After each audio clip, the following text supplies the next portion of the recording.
G'day comrades, Bushka on Blitz back here with another big Russian tank. Loving the Ruskies at the moment. I was inspired by Ruckus's 48-ton Ruckus's KV4 video to have a grind and a gander at the second Russian heavy line. You can see here at the KV1 we split off, and you can either go down the KV1S, the traditional route, or down the T150. I went down the KV1S originally, and I'd never given much thought to the second Russian heavy line, but being a fan of side scraping and all that comes with it, I thought maybe we would have a look at it. Now, just so you get an idea, if you can play the KV1, you're probably going to be able to play the Russian heavy line very, very well, because it tends more towards that KV1 shape, the second heavy line, than it does the eventual pike-nosed IS, which you begin really kicking into at tier 8, then the IS with the IS3, then the IS8, then the IS7 on the original Russian heavy line. You can see that chassis on the KV1 is very, very much the same on the T150 and on the KV3. And even if we have a look at the KV4, you'll see it's just a bigger version. Bigger front glacis, but a much heavier armoured vehicle than most other tanks of its tier. But I digress. So the same playstyle appeals to all three tanks, the T150, the KV3, the KV1. However, I believe that tier 7, one of the reasons I think I do so well in this tank, and it performs way beyond expectations for me, is that I think at tier 7 you'll run into a lot of tanks with stock equipment, and there's people there that are still grinding through their first line, and all that contributes to making it one of the easier tiers to play in. Plus the fact that a lot of people don't play their tanks correctly at that tier. You'll see Tiger 1s leading the charge, wide open, like just getting pummeled. You'll see a lot of tank destroyers on the front line as well, and you'll find, look, I've got to tell you, the new American turreted tank destroyer line, I think all T49 drivers are crazy. Those things, I can't tell you how often they just take off to the front of the map like a medium and get absolutely obliterated within the first 30 or 40 seconds. Anyway, onwards and upwards. The KV3, let's have a look at the gun. Now, I was lucky enough, I'd already ground out the 122mm D25T in the other Russian heavy line. I've also got the medium Russian line, so I actually had a lot of the equipment. All I had to do was grind through that KV3 turret, which was a very, very simple job. The 122mm, it would obviously be a much tougher grind. You would have to go through both those guns, which I already had, and then the turret, and then the 122mm, the first D, and then the second one, which would be a much tougher grind, but for me, a lot easier. So I had the top gun right from the get-go, really. Very, very slow rate of fire, as is the want of most Russian guns. 0.46 dispersion, so it's as derpy as hell. 3.4 second aiming time, it couldn't get slower, like it's glacial. And only 175 pen as its armour value, so you must be thinking this is crap. But it has 400 alpha damage. To give you some concept of just how horrifically nasty that is for a tier 7 tank, let's have a look at the Comet. It has 1200 hit points. An average damage roll from the KV3 will take off half of the Comet's hit points. Not half, sorry, a third of the Comet's hit points in one shot. So this gun really can lay the smack down. And when you're dealing with tier 6s and occasionally tier 5s, yeah, you can just obliterate. It's the ultimate peekaboo as far as I'm concerned. You can side scrape the hell out of this tank and be exceptionally, exceptionally safe from everything but a few same tier heavies and tank destroyers. So with that in mind, let's go have a look at the armour. So here we have the KV3 and its armour profile. And we're looking at it from the perspective of the top tier Tiger 1 gun, the Long 88, which has a very, very good penetration value for this tier. Just in excess of 200 penetration, average penetration on its AP. And you can see even with that average penetration in excess of 200, which is really good for this tier, if you can get behind a building and say the line of the building is just there, where that white dot is on the track of the KV3, and side scrape backwards and forwards. In other words, you're only showing enemy tanks that angle on your tracks, all that red there. You'll see it's all ricochet. You can be really, really strongly defended, not just by your armour, but by the angle. And you can see that angle there.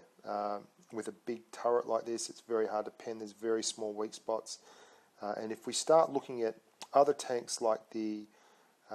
let's have a look at some Russians. Let's have a look at the IS. Let's have a look at the second. You can see there how much red there is. It's very hard, because this is what I'm talking about. You'll find tanks that just are on stock, and when they're on stock, you can angle your tank tremendously and just be an absolute brute for these guys to pen. Of course, it's not all beer, wine and Skittles. You've got a huge lower glacis. It's always about hiding that lower glacis. You can go hull down very successfully with this tank. You only have that very small thin line up there, and if you actually go hull down at an angle like that, hiding that lower glacis, look at that. If you rolled up a stock IS and you're rolling out and you run into this guy like that, and you can't see that front lower plate, wow, you're about to get 400 damage right through the eyeball from the KV3. So it's all about angling this tank. If you leave yourself wide out in the open and you drive it in anything but urban terrain or behind rocks, and you don't use cover, you will get penned repeatedly and that enormous big green spot. Likewise, your sides, you can get penned repeatedly, and on the right side there are your ammo racks. So you want to be very careful about getting penned on the right-hand side of a KV3. It will give you a very good chance of taking module damage in your ammo rack, which is never a good thing. And your driver. Your driver is always at the front, in the middle, in your weakest point. You're going to cop one. If it goes through there, your driver quite often will get disabled. So tanks like the T-29, which are obviously behemoths at this tier, with the 105mm gun, they will pen you very comfortably through the front. Don't give them the front. In this tank, you want to make sure that you're always side scraping so that they can't get a shot in that lower front glacis. Even if you're behind cover and you're just covering up that lower front glacis, and you'll see the T-29, the IS, and the KV3, other KV3s, they've got high dispersion guns. So if you're moving about and you're keeping the biggest part of your weak spots covered so that they can't, and they only have very small weak spots to shoot at, it's quite easy to make them miss. That being the case, never rely on that. You always want to be side scraping or angling off something, and the most simple way to be effective in this game is to shoot people and not get shot back. So work on that skill. So I've been quick and I've been fairly efficient, I hope. It's a very simple, solid tank. You angle this tank. You always angle this tank, and if you angle this tank, you will be successful. And if you don't angle this tank, you're going to suck in it. And I'll show you why I love this tank so much. There's two tanks for me which make no sense with how successful I've been in them. This is one, the E50, 70% over 135 games. I can actually see why with that tank, because most of those games were platooned, which is a rarity for me. I don't platoon. I probably platoon about 25% of the time, 22% of the time. The KV3 though, the majority of the gameplay in the KV3 was solo. 81% of 64 games so far. That's 52 wins out of 64. That's just an absolutely ridiculous stat for me. I don't think that there is any way I can lay claim to be an 80% player. But the tank is so successful against what I think is inferior competition as opposed to tier 9s and 8s and 10s. I think a lot of the people grinding through this are not ready for tier 7 heavy tanks, and if you go there with any semblance of tactics or angling, you will be really, really happy about it, especially if you're driving this tank. So onwards and upwards, let's go have a look at the gameplay of the KV3. I'm Bushka on Blitz, and it's been great having you with me. Please stay along, and if you do like the video, as always, it'll be great to see you subscribe. Until next time, let's go playing. So here we are on Fort Despair. Something I always do with this tank is have a look at the teams. and see who on the enemy team can give me a bit of a worry. The IS is the only one I'm really stressing about there. If I'm going to meet him going down this left flank, if I push too far on my own, we are going left flank simply because there is a real issue with this tank if you are in open areas or you have very, very little cover to move around and utilise. You will get flanked very, very quickly by any medium. You've got a very slow traverse speed, both in your turret and in your tracks of 20 degrees, and it means that you are fair game for anyone like a Cromwell or a Comet. They may struggle to put rounds into you, but once they get round your ass and start pumping into the back, you're screwed, and you'll be flanked and hit from all over once you start turning this tank side on to the wind, so to speak. So I'm just moving down this one line here. If I remember correctly, this is a nail biter of a game, an absolute nail biter. Really one that was came right down to literally the last second, just about. I'm very surprised we're not finding anyone down this one track here. Poor old 740 hit points. They've got a big damage roll there of 435. Bounced one, angling the tank correctly, and have had time to come back. Bounce another. The second one's a slightly sub-roll, but that's fine. 2 will kill him. So you can see what I mean. That's a tier 6 tank destroyer. 2 shots and he's dead. The alpha on this gun is absolutely tremendous. And this little Comet by my side, or this little, is he Cromwell? Little Cromwell next to me, he sticks around for a fair while. You really got to let the reticle fall down there. That shot could just as easily have gone 100 metres left. It's a very, very, very inaccurate gun. You can see the Cromwell pumping away for about 60 to 80 damage per shot, doing his best on the Stug. The rest of our team is melting like hot wax. If I recall correctly, looking at the score at the end of the game, there's our second kill. There was not much defence put up by anyone outside of the 3 guys over here. This T49, I tell him, stay behind and flank. And yeah, he doesn't, like most T49 drivers, I find he's got 167 hit points left. We're down 3 tanks to 5, and he decides that he needs to push. And that's one of the reasons I think you can do well at this tier, is because there's a lot of guys like that driving around. Yeah, I'm not happy about that. So we're now in a bit of a tight spot. We've got a fair bit of hit points left, but there's enough tanks in front of us, especially that IS. We're returning fire very effectively, but that left flank, you might have seen that Cromwell start heading around to the left, or that T20 rather start heading around to the left. We're taking shots as we can, and I've only got that little tier 6 Cromwell left to try and hold off. This IS is going to get me a goodie here, and that bounce was bloody terrible. I should have taken my time with that. But this is what I'm talking about with this tank. You can see in same tier matchups, we're sitting here and we are just taking shots left and right, bouncing all over the spot. It's such a strong tank. I can't see the Crusader, and from here I'm assuming that's him in the cap circle as we're down to our 3rd kill. That little Cromwell's doing a great job keeping that T20 at bay, by the way. Ammo racking the VK3002 is always a fun thing to do when you're in a tight spot. Right here, I should probably have just charged the cap circle. I thought I'd be able to get things done in time, but it makes it very, very close. And I didn't really have the hit points to muck around with that T20. You can see nearly there. It's going to be a near thing.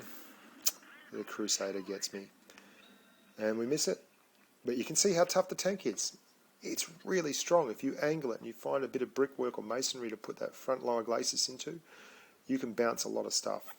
Bounced an awful lot of stuff. 4,300 with a whole lot of zeros down the bottom from the rest of the team, which is always the way. When you have a good game, it's very rare that the rest of the team has a good game too. You need targets to shoot at, and when your team's doing well, you don't really get them. So here we are on Desert Sands. I can see an AT-15A, and that's something that I'm worried about. But the rest of the tanks there, the KV-1S, the SU-100Y, the T-3485, they don't particularly worry me. And the Comet's going to be starting out on the flank around about the number 2 spawn there at the northern part of the map. So I'm actually thinking to myself, I should push here. I really should push. I should be quite aggressive. I'm playing with Wazimudin, who's in his Black Prince. It turned out to be quite a good platoon mate for this tank because it has a very high rate of fire. It doesn't do a huge amount of damage, but it pops out shells at a really good rate of fire, and that seems to complement the KV-3 quite well, although obviously a T-29 or an IS or something else would be fantastic as well. AT-15A, always very fast rate of fire, very hard to pen. And this SU-100, you can see Russian gun depression here, very tough to get, but he's got such an enormous head, we managed to pump one into him. So we're being very aggressive. If you pick the targets and realise who's up there, and especially considering I've got Wazimudin on my right, I know that I'm not too worried about getting flanked. There's a second one. What I'm trying to do here is move forward quickly enough that I can take out this SU-100Y and start side scraping on their flank with all the targets in front of me, and we successfully do that, and we force them into a real pincer. You can see now that VK down there, he's between the Devil and the Deep Blue Sea. Wazzy's moving up and putting fire into him very effectively, and at the same time he's got no defence against me from the side, so I just get a free shot at him as well. The AT-15A, realising things are a bit untenable, is going to move up on the KV-3, and you can see we're just side scraping again into this wall. Really tough pen. I've switched to APCR on this AT-15, but it's a really hard tank destroyer to pen. All slope and armour. But if they get close enough like that and let you shoot down onto their frontal glacis, you'll have no struggles whatsoever. And either side of the gun there, or the turret, as you can see here, is a weak spot. Face hugging a KV-3 with an AT-15A might work in some situations, but not if I've got a wall on my right either. We get another one here in the T-34. You can see the alpha on this gun is just brutal. You're doing 400 alpha at times to these tanks with 900 hit points. That's taking 50% of their hit points off. And some of them less. Like you saw in the previous video, that Flat Panzer, he had 740, 760 hit points. Now you'll see the gun doing good work here again. That Comet copping an absolute flogging, and Wazzy finishes him off. So you can be aggressive in this tank. If you pick your spots and you realise who's on the other team and who can hurt you and who can't, you can absolutely pound forward and do some good things. And here we are on a dead rail. Now I've had a look at the teams. The IS is a worry. The Tiger 1, if he's a good player, is a worry. I'm not too fussed about the Panther M10. People who drive the Panther, they're either really, really good because they know how to use it, or they're horrific. There doesn't seem to be much in between, so there's nothing I can do about that one way or the other. Time will tell. I want to hang around the middle here until I have an idea on where the rest of the heavies have gone. I want to basically be somewhere that I can side scrape off these buildings if necessary. I can get down the bottom to block that channel if necessary. Speaking of Panthers being really good or hopeless, you'll see this guy's just going to stick out like a honeymoon as proverbial and hope he gets shots while 7 people in the opposition are still alive. And this T-43, oh God, he blocks that shot. We bounce our first. Will be the first of many. You'll eat a lot of shots on the tracks with this tank. And I nearly got blocked again by that T-43, but I snuck one in at the back. I had a real issue with the equipment on this. I would have liked to have gone repairs, a toolbox rather, but I went gun laying drive because the aim time is so horrific. Rammer and vents, and it was purely just to get the aim time on the gun, which is 3.4 seconds down. I could have sub vents out for toolbox, but I didn't, be that as it may. So it's all happening here in the middle. We've basically found our little area. We're going to try and defend this, move forward, get some shots. Oh, there's a tiger there. We spot him in the IS. Now that's a worry. So we're in a real tough spot here. We're going to get pressure from all sides. We're still returning fire when possible, and we're going to try and side scrape up here with this tiger. You can see we take hits on our tracks, and we're taking lots of shots. We're bouncing lots of shots. Bouncing another one there, just taking hits on the tracks and bouncing shots all the way back as we withdraw. Look at it. It's just a nugget, this tank. It is so strong. Looking for the sneaky shot there. Like, come and get some. As far as I'm concerned, this tank is just a beast. If you keep the angles right, you can really work them over. And that 400 Alpha, we've stood in front of basically the entire enemy heavy section. And admittedly, they haven't really driven as well as they would have liked to, but they've been bounced and they've been battered at the same time. And this Churchill's going to come too far out and cop it. Meanwhile, all the guys behind us on the hills sniping, and there's plenty of them. You can see there's 2 heavies and a tank destroyer behind us sniping. They've had free shots. So we've been spotting for others. We've been taking all the damage and allowing everyone else to shoot straight down the gun line. Great tank. So we knocked the IS in the head. And this game is just typical of the kind of game that I tend to have in this tank. It's such a strong tank. I think of actually going to AP to HE there for the big final finishing flourish of 500 or 550, but stick with the AP. So that's it. I think this illustrates exactly where the tank's at, and I hope you strongly consider grinding down this line, because I think it's an outstanding line. That both the T150 and the KV3 share some very strong characteristics and are very successful. You can see really carrying the flag there.